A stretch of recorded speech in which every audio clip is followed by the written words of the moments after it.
throughout the season, the whole media has been trying to push this so-called rivalry between Caitlin Clark and Angel Reese. Most people that understand basketball knew that was a load of rubbish. It was very, very clear who the better player was. It was always very, very clear who the rookie of the year was after just like 1 month of the season. And obviously, due to some agendas and everything, they had to try and push this Angel Reese thing. And they're still pushing it. They're still pushing it because some idiots voted for Angel Reese for Rookie of the Year. They're still pushing it. And if you ask some WNBA players right now, who do you think is the better player? Lots of them will still be like, oh, both of them are good, blah, blah, blah, blah, blah. And if it was the other way around, I can assure you that they would have openly and confidently said that Angel Reese was the better player. But obviously, since it is Clark, and these people in this league, the media, the old fans, and the rest of them find it so hard to give this lady the credit that she deserves. It's really annoying to follow. But Clark has brought me into this league. I hate her for bringing me into this league, but I have no choice now. I just have no choice. Let's get right into it. In my 2 decades of watching NBA basketball, I've witnessed plenty of disrespectful moments from the basketball media. For example, Bradley Beal being snubbed from the 2020 All-Star team despite averaging 30 points a game. I was kind of expecting it, honestly. It's disrespectful. Or James Harden missing out on an All-NBA selection in 2016, even after averaging 29 points and playing all 82 games. And finally, Damian Lillard being picked for the NBA's top 75 list over 3-time Defensive Player of the Year. Ridiculous. That was just so ridiculous. Like, this Damian Lillard hype is just something else. There is nothing else I can say about it. It's just something else. Great player, but the way the media has hyped him to a level where he was voted into the top 75 players. Really? Come on, man. And champion Dwight Howard. I feel like that was just like a disrespect, like total disrespect. These actions are undeniably outrageous, completely nonsensical, and, as some might say, downright blasphemous. It's almost blasphemous. Well, just when I thought things couldn't get any worse, the media, ESPN, dropped this tweet on August 29th. With the WNBA playoffs in sight, which rookies are vying for the top spot? As in, who's going to be Rookie of the Year? First of all, the fact that they even ask that question is already incredibly disrespectful. But to make it worse, they added at the bottom, who's number 1 ahead of Indiana's Caitlin Clark? I mean, to be fair to ESPN, all what they have been doing throughout this season was clickbait. And as you can see in this title, it's very, very clear what they're trying to do. Who is number 1 ahead of Caitlin Clark? They know what they were doing. Obviously, they are trying to make you to click that. And to be fair, they did a very good job at it. I think a lot of Clark fans were a bit too emotional this season, giving too many people the gas and the air that they don't deserve. They should have just ignored a lot of things. But I don't understand it. When you're invested in someone like that, you can get a bit emotional. But I do hope that Clark fans are a bit more controlled when it comes to their emotions, when it comes to Clark. I mean, for example, you can look at all these troll accounts on YouTube making all these videos about Alyssa Thomas and DeJohnny Carrington having been banned or have been whatever, throwing out fake news all over the place. These videos are having 300,000 views, 200,000 views, and you now see some people coming to ask these same questions in more rational spaces. There are still Clark fans, but more rational spaces, like, is it true that this person has been banned? Is it true? I'm like, come on now. Have some sense. Don't just be believing every nonsense. If you see something like that, you can browse it out. You can browse it and check it whether it's even true or not. Do your own research. Don't allow people to use your emotions to make money, because that is what these people are doing. So these people are probably like African guys sitting there in their house in Africa here, making all these videos, concocting all these lines, knowing that you are going to click on it. They know that you are going to click on it. So, like, ESPN are just doing the same thing. the only difference is that they were actually doing some legitimate news. You know, even if their opinion was wrong here, but at least it wasn't like a lie. Which was wrong, but wasn't a lie. These people on YouTube, these troll accounts, these AI accounts, AI channels, basically are pushing lies. Talking about how Clark is going to go to Europe. Like, really? There is no news of that. Not even a news of that. But they are pushing it out there like Clark is already packing her bags to go to Europe. And people are believing that and coming to more rational spaces to ask that dumb question, to be honest. So don't allow people to use your emotions to make money. Because these people are making bank.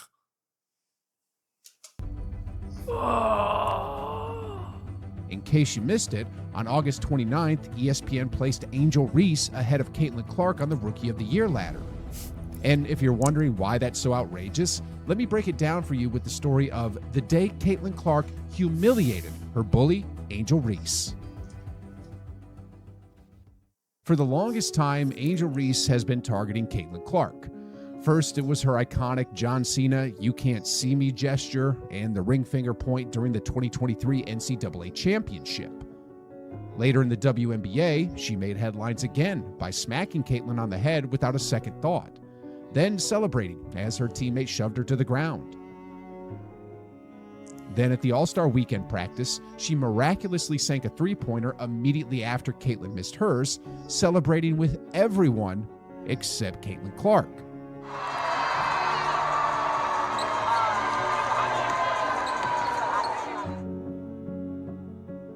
Microaggressions, covert bullying, passive-aggressive behavior.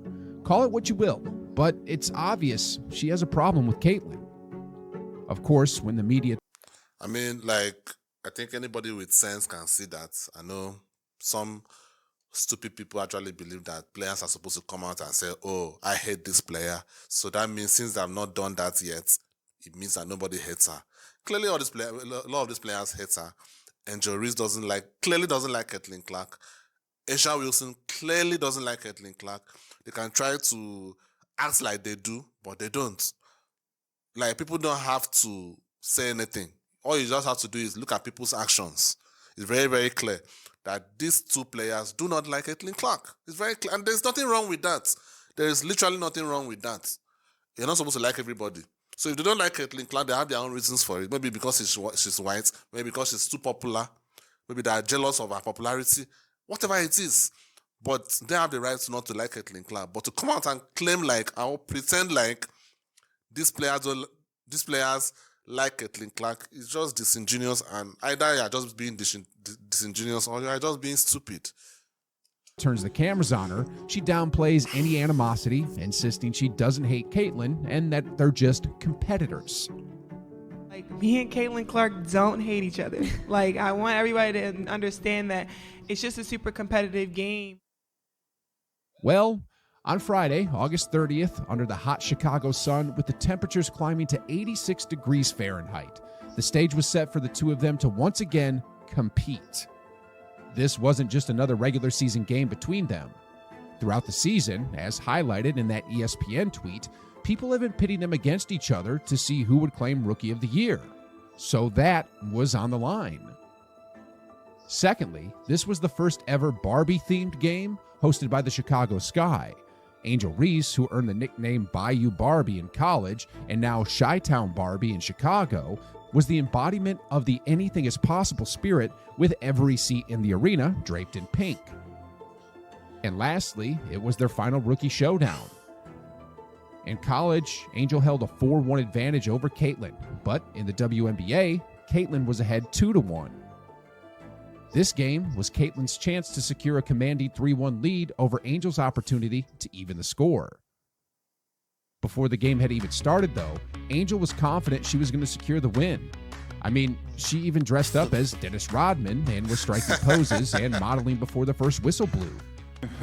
I mean, I would like it if she embraces this. I mean, this is the player that she should be looking up to. Her game, like, she has the potential to be like that guy, you know. I don't think she'll ever be as good as that guy, but she's a woman, so I don't want to put that same standard on her Men and women are different, so I can't really do that.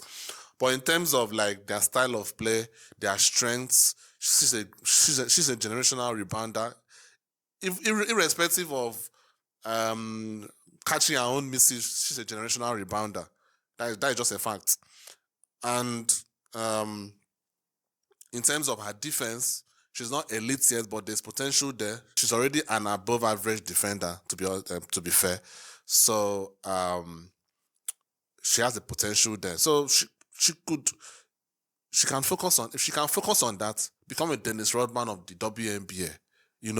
Average like 8 points, get like 12 rebounds, 13 rebounds. Get some block shots there, steals, defend at a very high level, defend 1 through 5, which she has the potential of doing. She will have a place in this league. But if she's out here trying to compete with a Michael Jordan like Caitlin Clark is, I'm not saying that Caitlin Clark is as good as Michael Jordan, but I'm just saying in terms of, popularity and in terms of style of play, gameplay, everything, obviously not the same style of play, but you get what I'm trying to say. Like, she is trying to be a Rodman competing against Michael Jordan. It's just ridiculous. Like, nobody ever compared those two players. Just focus on being a Rodman, and that will be fine.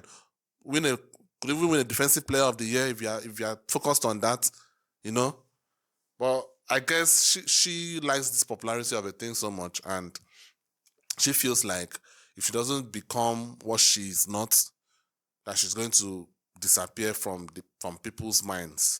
But from last I checked, Rodman was still popular. That's why the fact that he wasn't putting up points.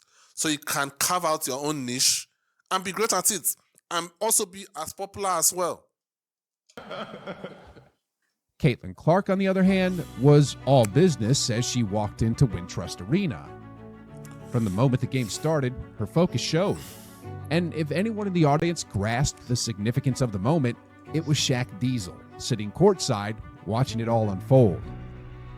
To start the match, Caitlin came out strong. She has stepped up her game in that opportunity. Caitlin Clark for 3, rattles it around for her first deep shot.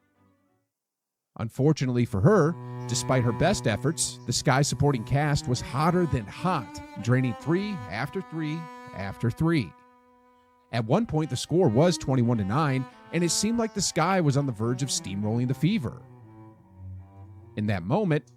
Do you know what happened in that first quarter? Nalisa Smith. Nalisa Smith is one of those players that are like fool's gold. They're going to put up some points, give you a couple of rebounds, look great out there sometimes, but there's such a minus on the court that you will not see it. If you notice in this game, the minutes that Smith was benched for good, that was when the Indiana Fever started distancing themselves. Smith played well. She played well in terms of the stat sheets, but clearly what she was doing wasn't having any good effect on her team. It just wasn't. She put up 14 points, but she was minus 10 or minus 14 in a blowout, in a 30-point blowout. She was minus 10 or minus 14 or minus 15. Meanwhile, Temi Bentley, who scored like 8 points, was plus 30. So that was the reason why the Fever were behind, because Nalisa Smith was playing. The minutes Chrissy Sides put her on the bench, that was when the Fever started distancing themselves. I'm sure all Angel Reese could hear in her head was...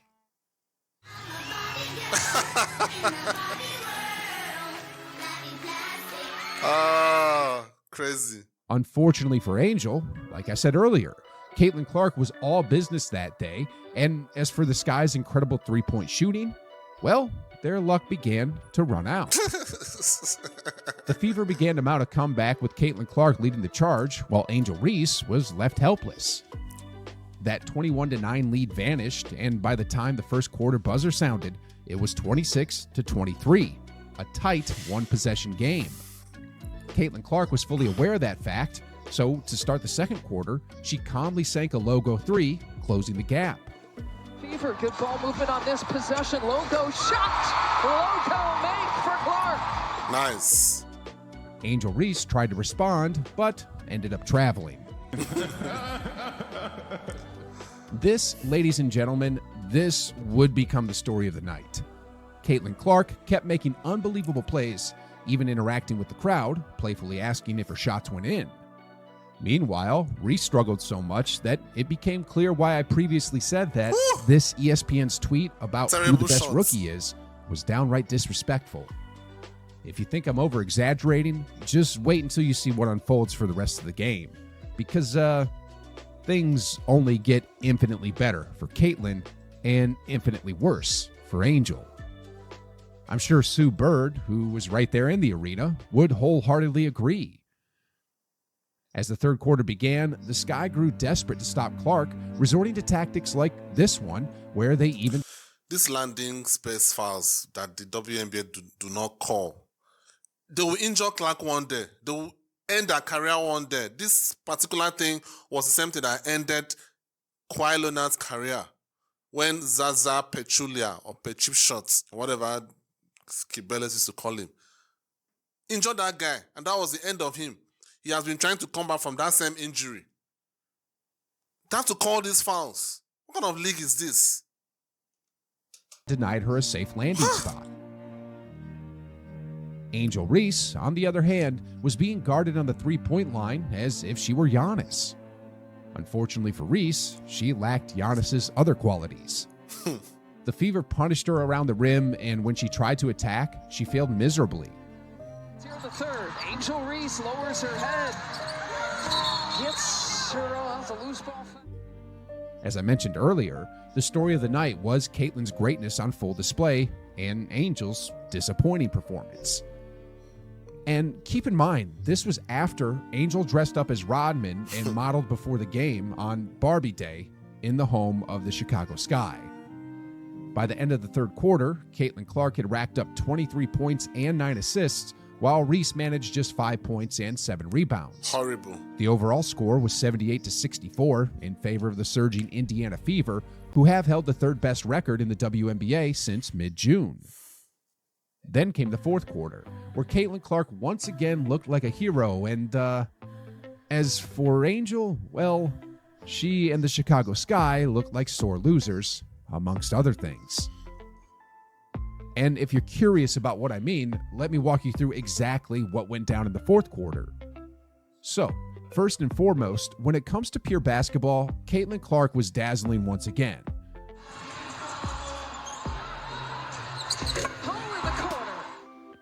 Whether it was her shooting or playmaking, Caitlin did it all, and there was nothing nobody could do to stop her. The game became so one-sided at one point, reaching a 25-point lead, that Caitlin was casually tossing up horse shots. And the Sky? Well, their frustration led them to resort to cheap shots. Take this play, for example, when Diamond DeShields collided with Clark. From one angle, it initially looked like an accident, as if she was genuinely trying to help her up afterward. But from another angle, it was clear I was way off. She was actually just complaining to the ref, insisting it wasn't a foul. It was so outrageous that even Deuce Bigalow, male gigolo, aka comedian Rob Schneider, weighed in, stating, "The fact this assault was not cause for immediate ejection by the referee means the WNBA needs to fire this referee, change league rules, and fine this player for this flagrant foul." Honestly, something needs to be done about this. I mean, after that incident, a startling stat emerged which said that 17% of all flagrant fouls in the WNBA have been committed against Caitlin Clark. And the Chicago Sky, Angel Reese's team, is responsible for 80% of them. Now, do you see what I mean about Angel having something against Clark? But anyway, not long after that incident, Caitlin Clark wrapped up the game with 31 points and 12 assists, waved to the crowd, and then exited the game. And this is where things took a hilariously funny turn for the spectators, but became utterly humiliating for Angel Reese. With just under 4 minutes left, Caitlin was having a great time on the bench with her teammates. Meanwhile, do you know what Angel Reese was up to? Well, with her team already down by 27 points, Angel Reese was still in the game, chasing a few points and rebounds to secure her double-double. So, like a classic stat patter, she stayed in the game just to pad her stats. It was downright hilarious. I mean, while Caitlin was literally on the bench, laughing with her teammates, dancing, sipping Gatorade, Angel Reese was still in the game, desperately trying to secure her double-double. I was honestly laughing my head off. I mean, let me say it again. Caitlin Clark was on the bench having a blast with her teammates, while ESPN's leading Rookie of the Year was still out there stat padding and desperately trying to get a double-double. Adding to the humiliation, she missed back-to-back free throws. This sparked a firestorm online with fans saying things like, Angel Reese stat padding in a 27-point game with 3 minutes left against the Fever bench. I'm sorry, it just has me laughing because she had like 5 points with 4 minutes left in the fourth. Now a double-double. Caitlin Clark is winning games, and Angel is disrespecting the game by doing the most egregious stat padding I've ever seen to continue a streak that only exists so her fans have something to point to. It's embarrassing. She scored 10 points. Half of them literally were after the Fever cleared the bench and were up 30. In case you were wondering about the actual unbiased statistics, after the game ended, I watched the film a second time and closely analyzed the play-by-play data. Caitlin Clark exited the game with exactly 3 minutes and 52 seconds left remaining in the fourth quarter when her team was up by 27 points. And after that specific moment, Angel Reese scored 2 baskets, hit 1 of 4 free throws, grabbed 2 rebounds, 1 offensive and 1 defensive, and committed 1 turnover. For the entire game, she finished with 10 points and 11 rebounds, shooting 4 for 9 from the field. If she hadn't padded her stats during garbage time, her final numbers would have been 5 points and 9 rebounds on 2 for 7 shooting, which translates to 28% from the field. Sheesh, guys. After all the trash talk she directed at Caitlin Clark during the NCAA tournament, the headshot earlier this year, and the way she cheered on her teammate after she practically assaulted Caitlin, this was Caitlin Clark's classy way of getting her revenge. She didn't trash talk Angel or show any disrespect. Instead, she let her basketball skills do all the talking, dominated Angel Reese on her own court while engaging with the crowd in her house. Ladies and gentlemen, this was the day Caitlin Clark utterly humiliated Angel Reese. There's really nothing else to say. I mean, like, we all know why this was being pushed. The media wanted a rivalry. It's good for clicks. It's good for the bottom line. I do understand that. But all these other people, like, at some point, it has to end. It just has to end. Like, people are still trying to push this rivalry. And to be fair, Clark fans are not helping matters because they are still allowing Reese to live rent-free in their head. Reese will do something stupid and they are still commenting. Just leave her alone.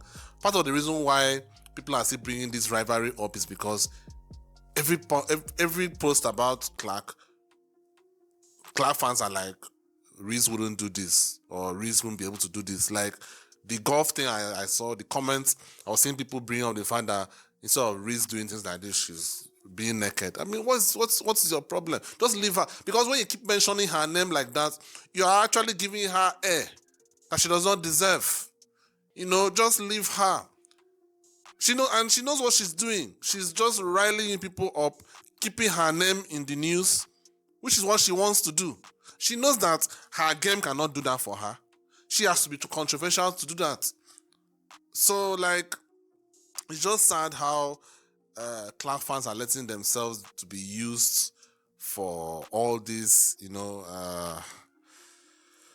people like, I keep seeing all these AI channels on YouTube pushing out misinformation, like Clark is leaving for Europe, like as if she's already packing, she's already packed her bags, ready to move to Europe, or things like that Dijonne or Alyssa Thomas have been banned or for steroids, and I'm like, come on.